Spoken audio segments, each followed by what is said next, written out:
Hello everyone, আসসালামু আলাইকুম। আশা করি সবাই ভালো আছেন এবং কি নাইম ভাইয়া ভালো নাই, ঢাকায় অ্যাক্সিডেন্ট করছে। অনেকজনে জিজ্ঞেস করছেন, অনেকজনে ফোন দিয়েছেন নাইম ভাইয়ের কাছে। সে তো কথা বলতে পারে না, কারণ মুখে আঘাত পাইছিল একটু সিলাই, এই জন্য কথা বলতে পারে না। এবং কি কমেন্টও আপনারা অনেকজনে কমেন্ট করছেন, কমেন্টও রিপ্লাই দিতে পারতেছেন না শরীরের ব্যথার জন্য। আমি নাইম ভাইয়ের হয়ে, নাইম ভাইয়ের ছোট ভাই, আমি এই ভিডিওর মাধ্যমে আপনাদেরকে সবকিছু দেখাবো ইনশাল্লাহ।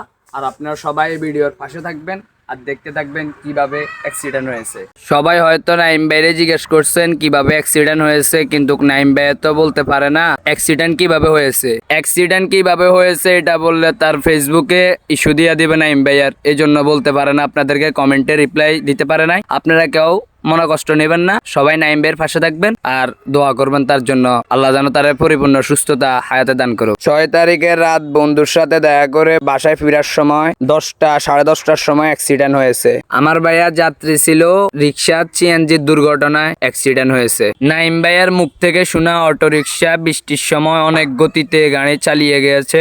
তো দর্শকদের উদ্দেশ্যে আপনাদেরকে বলতেছি আমি একটা কথা, রিক্সাতে উঠতে আপনার খুবই সাবধানে উঠবেন এবং কি রিক্সা চালকদেরকে বলবেন আস্তে চালানোর জন্য। নাইম ভাইয়ের দোনো পায়ে আঘাত পাইছে এবং কি গালে 2টা সিলাই লাগছে আর বুড়ির নিচে 2টা সিলাই লাগছে, মোট 4টা সিলাই লাগছে। দোনো পায়ে কাটা গেছে এবং কি মারাত্মক ভাবে আঘাত পাইছে, বেশি বাম পায়ে আঘাত পাইছে এবং কি বাম পায়ে হুলা দিয়েও গেছে। ওনাকে ঢাকা শিকদার মেডিকেল হাসপাতালে ভর্তি করানো হয়েছে ইমার্জেন্সিতে। তো আপনাদের উদ্দেশ্যে একটা কথাই বলতেছি, আপনাদেরকে রাস্তাঘাটে চলাফেরা করতে নিজেদের সতর্ক বজায় চলবেন আর এবং কি অটো রিক্সাতে উঠতে আপনারা নিজের সেফ মতো উঠবেন যেন। আর গাড়িতে উঠার আগে বলে দিবেন গাড়িটা আস্তে চালানোর জন্য। তো দর্শক আপনাদের উদ্দেশ্যে একটা কথাই বলতে চাই আমি, সময়ের থেকে নিজের জীবনের মূল্যটাই বেশি। ওনার কপালটা খারাপ, পরের দিন আবার বাড়িতে আসার সময় আবার বাসে অ্যাক্সিডেন্ট হইতে লইছিল।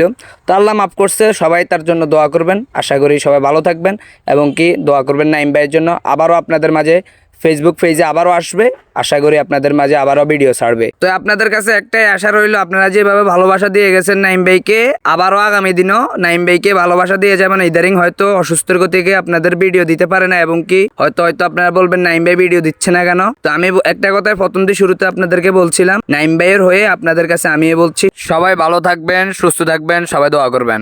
তো সবাইকে আমার পক্ষ থেকে আসসালামু আলাইকুম। সবাই ভালো থাকবেন, সুস্থ থাকবেন আর সবাই দোয়া করবেন। আল্লাহ হাফেজ।